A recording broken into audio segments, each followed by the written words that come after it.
Hi, I'm Riley. I'm an audio engineer here in Winnipeg.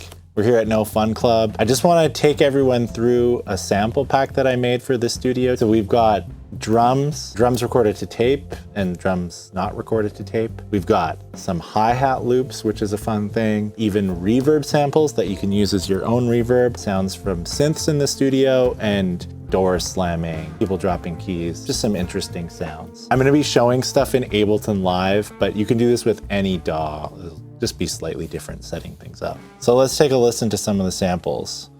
Over with these tape drums, we've got some individual hits. Different velocities, so some soft, some loud. There's just the tape machine rewinding, which is kind of a cool sound.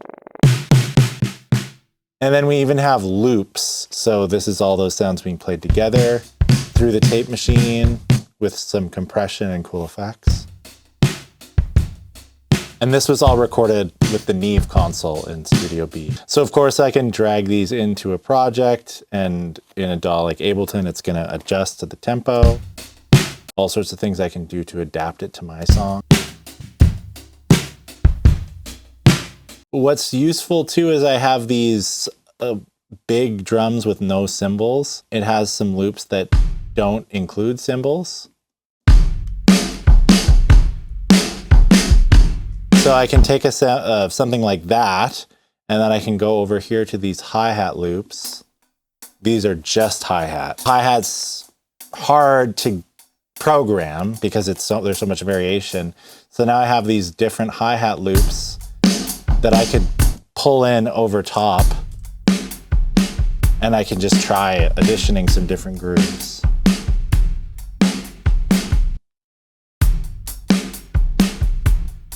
Kind of a fun way to work, and I could copy and paste stuff around. It's pretty useful. Another cool thing that I could do with these hi-hat loops is I could drag them into a sampler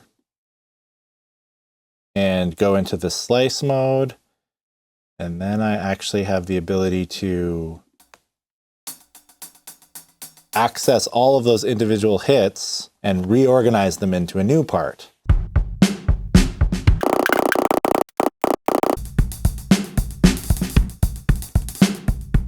So that's another cool way to use these sort of loop samples.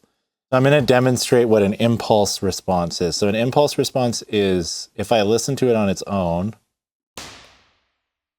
it just sounds like a click with a reverb. And it's a sample of the reverb of this room in the basement. It's called an echo chamber. And I can actually use that sample as a reverb. So what you'll need is a convolution reverb. That's what they're called. In Ableton, there's a built-in one called hybrid reverb. A lot of DAWs have built-in convolution reverbs. Logic has Space Designer. Reaper has reverb. Bitwig has convolution, and there's N-Convolution Easy by Melda, which is free, and you can use in any DAW. And if I just drag this audio sample into there, and I send to that reverb,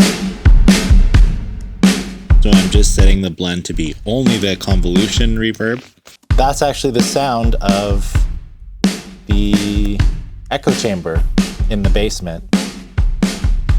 And these sort of real spaces are really useful for when you want a realistic sounding reverb. Like if you have drums that are a little too dry, or some sound that's a little too dry and you don't want it to sound fake reverb, something like this is great. For some of the other sounds, I used the Jupiter 8 to create some kick and some noisy percussion samples.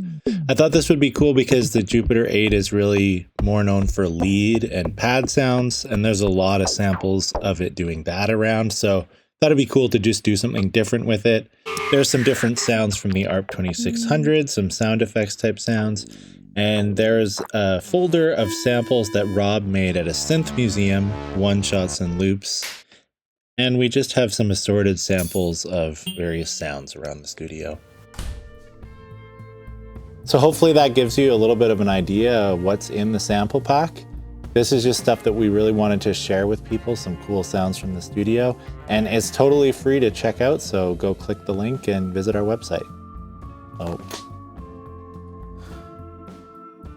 I'm just gonna answer this. Is that okay? Hello?